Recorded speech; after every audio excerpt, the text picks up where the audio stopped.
The room before the storm. The moment after Richard's suggestion and his revelation about Daniel felt like standing on a frozen lake, hearing the first crack beneath your feet. You don't fall right away. You just stand there. Heart hammering. Knowing it's coming. Richard waited with that maddening calm, swirling the last sip of his wine. Daniel stared at the tablecloth like it might give him answers. I sat there, every muscle tense, my mind screaming questions that had no safe answers. Then, I moved.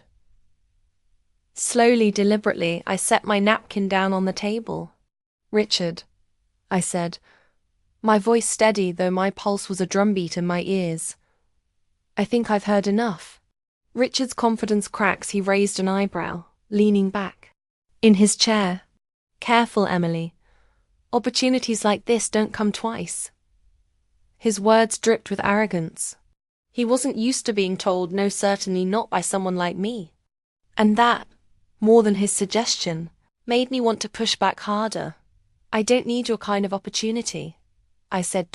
Daniel speaks too late finally. Daniel looked up. "Emily." "No." I cut him off, my voice sharper than I'd intended. "You knew. You knew what he wanted. You brought me here knowing exactly what this was." Daniel's face flushed. "It's not what you think." I laughed bitterly. "Really? Because it seems exactly like what I think. And worse, you didn't stop him." Richard chuckled under his breath, as though this was all some entertaining misunderstanding. "You're overreacting." Daniel was just, "Stop talking."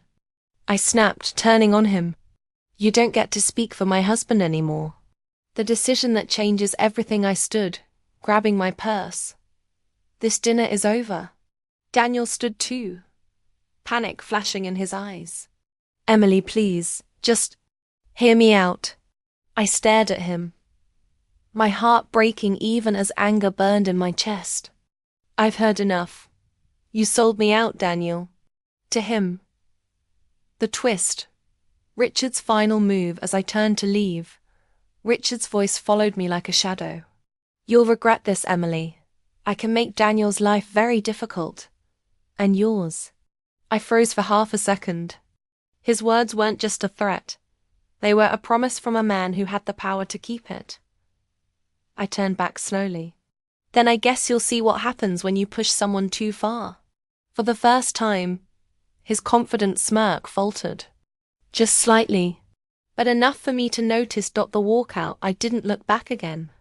I walked out of that golden velvet prison and into the hotel lobby, my heels clicking like gunshots against the marble floor. My hands were shaking, my throat tight, but I kept walking. Daniel followed me, calling my name, but I didn't stop until we were outside. The cold night air hitting my face like a slap. The parking lot confrontation. "Emily, please," Daniel begged, grabbing my arm. I didn't know it would go that far. I yanked my arm free. "You didn't stop it either. You let him talk to me like that. You let him think I might agree." His voice broke. "I was scared, okay? Richard, he controls everything. At the company. If I lose my job," I stared at him, tears stinging my eyes. "Then you should have found another way. Not this. Not by offering me up like some bargaining chip." The second twist, a deeper betrayal. Daniel swallowed hard, looking away. "It wasn't supposed to be like that. I thought, maybe if he met you, he'd like us more, and things would get easier at work." I narrowed my eyes. "Daniel, tell me the truth." He hesitated too long. Finally, he said it. "He suggested it to me weeks ago." My stomach dropped. "And you didn't tell me." "I thought I could handle it," he whispered. "I thought I could make him back off without losing everything." But the truth was clear. He hadn't just been caught off guard tonight. He'd been carrying this secret for weeks, letting it fester, hoping I'd somehow play along without realizing it. The drive home we drove in silence. The city lights blurred past, but my mind was locked on Richard's smug face, Daniel's shame, and the knowledge that my marriage was no longer the safe place I thought it was. We got home. I didn't go inside right away.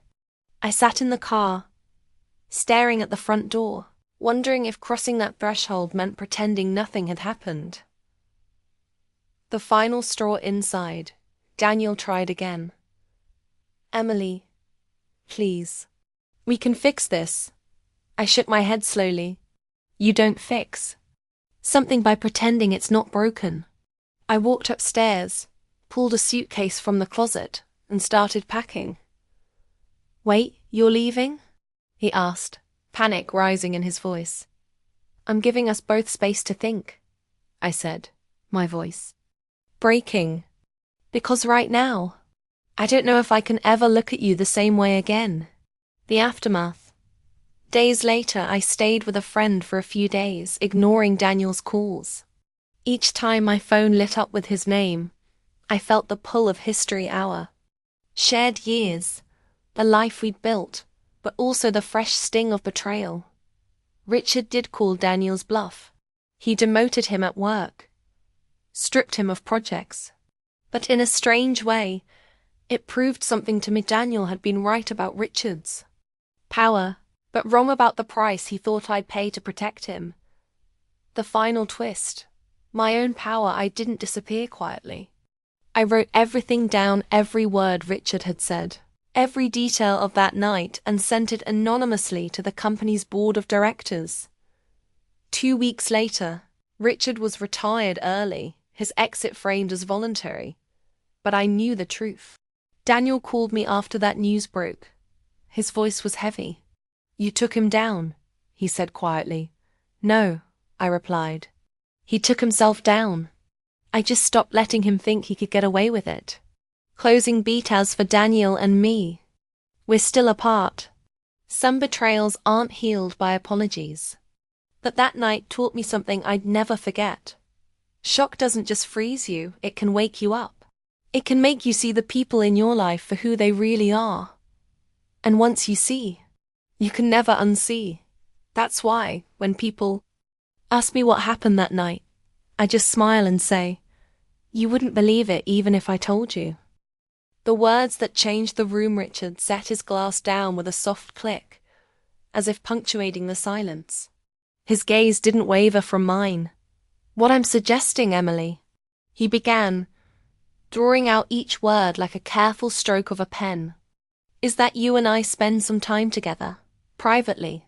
At first, the meaning didn't register. My mind scrambled to catch up, to search for an alternate interpretation. Something harmless, professional, anything that wouldn't make my skin prickle the way it was now. But there was no mistaking it. He wasn't talking about a project. He wasn't talking about business. He was talking about us, about something that shouldn't even be imagined, let alone spoken aloud in front of my husband. The freeze, I felt my entire body stiffen. The air in the room, once warm from candlelight, seemed to drop a few degrees. My fingers tightened around the edge of my napkin, crushing the delicate folds. My first instinct was to look at Daniel, but I hesitated, afraid of what I might see on his face. Was he shocked too? Angry? Or did he already know this was coming? Richard leaned back slightly, watching me the way a hunter watches the moment before prey bolts. "You're a smart woman," he continued, his tone smooth, deliberate. "You know the power of opportunity. I can make life easier for both you and Daniel. Promotions, connections, security." He paused, letting the silence stretch. "And all I'd ask is a little company." Daniel's reaction, or lack of it finally. I turned to Daniel. My heart sank. He wasn't wide-eyed with outrage. He wasn't demanding an apology. His jaw was set, his eyes locked on the tablecloth, as if focusing hard on the tiny embroidered patterns could block out the ugliness of what was happening. He knew. He knew. And worse, he wasn't stopping it. That was the first shock. Not Richard's suggestion itself, but the realization that my own husband was letting this happen, as though my discomfort was a price he was willing to pay. The layers of shock is never just one feeling, it's a chain reaction. Disbelief. My mind refused to accept what I'd just heard. I wanted to believe I'd misunderstood, that maybe this was some poorly worded joke. Humiliation. I was suddenly aware of my dress, my lipstick, the way my hair fell over my shoulders. Had I somehow invited this attention without realizing?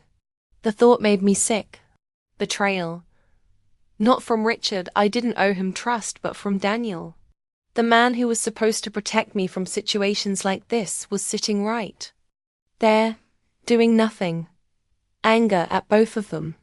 One for making the suggestion, the other for letting it breathe in the air between us. Fear. Because in that moment, I realized I had no idea how far either man was willing to go to get what they wanted. The subtle pressure. Richard smiled faintly, as though my silence was just part of the negotiation. You wouldn't have to tell anyone. It would be discreet, just between us. Daniel understands how important loyalty is in business, I'd say. This could be an arrangement that benefits everyone. Arrangement. Benefits. Loyalty. The words rattled around in my head, each one sharp and cold. Daniel's eyes flicked to me then just for a second. I caught something in his expression that chilled me more than anything Richard had said.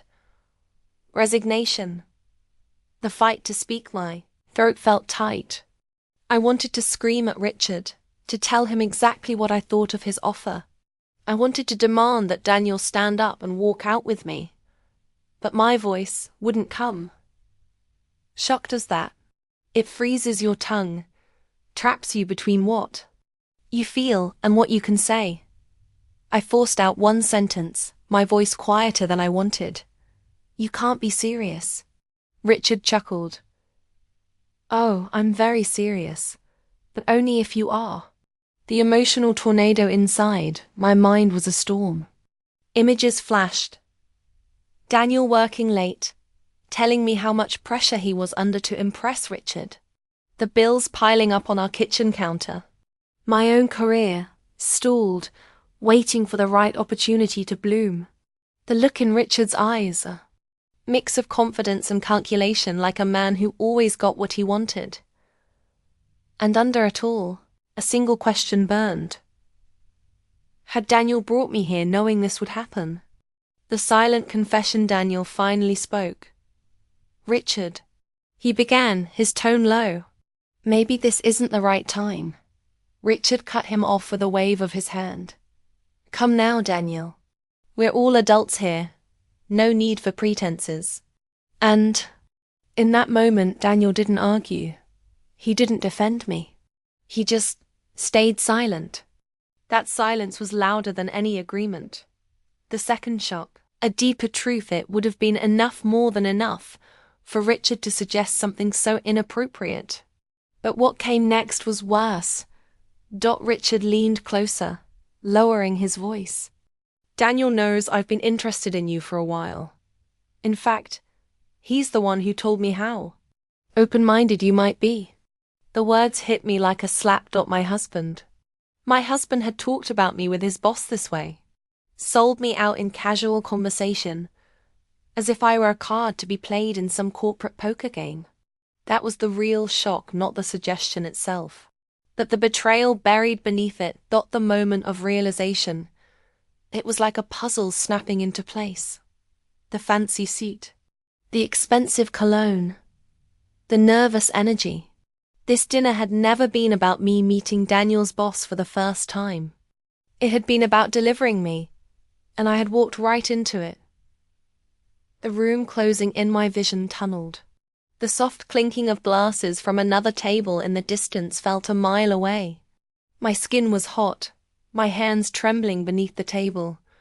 I could feel Richard watching me, waiting for my answer. I could feel Daniel's shame, or was it fear, radiating next to me. And I knew, without saying it aloud, That whatever I chose in this moment would change the course of my marriage forever. End beat for part 2. I took a slow breath, my heart pounding when I finally looked up. My eyes locked with Richard's, then Daniel's. And though I hadn't yet spoken the words out loud, my decision had already started to form, born from the shock, the humiliation, and the betrayal that had just been laid bare. What happened next would be the part no one in that room would ever forget. It started like any other Friday evening, or at least, that's what I thought. My husband Daniel had come home from work earlier than usual, dressed in a navy suit I hadn't seen in months. His hair was neatly styled, and there was a faint scent of his expensive cologne lingering in the hallway. I knew something was different. "Get ready," he said with a small smile. "We've been invited to dinner. My boss wants to meet you." At first, I didn't think much of it. Dinner? With his boss? Sure, that wasn't unusual. In fact, I was almost relieved Daniel had been working endless hours lately, and maybe this meant he was finally getting recognized for all his effort. The invitation felt like an opportunity, a small light in the middle of our growing distance. Didn't know then that this dinner would change the way I saw my husband, his boss, and even myself. The venue, a place of subtle power. When we arrived, I realized this wasn't just any dinner.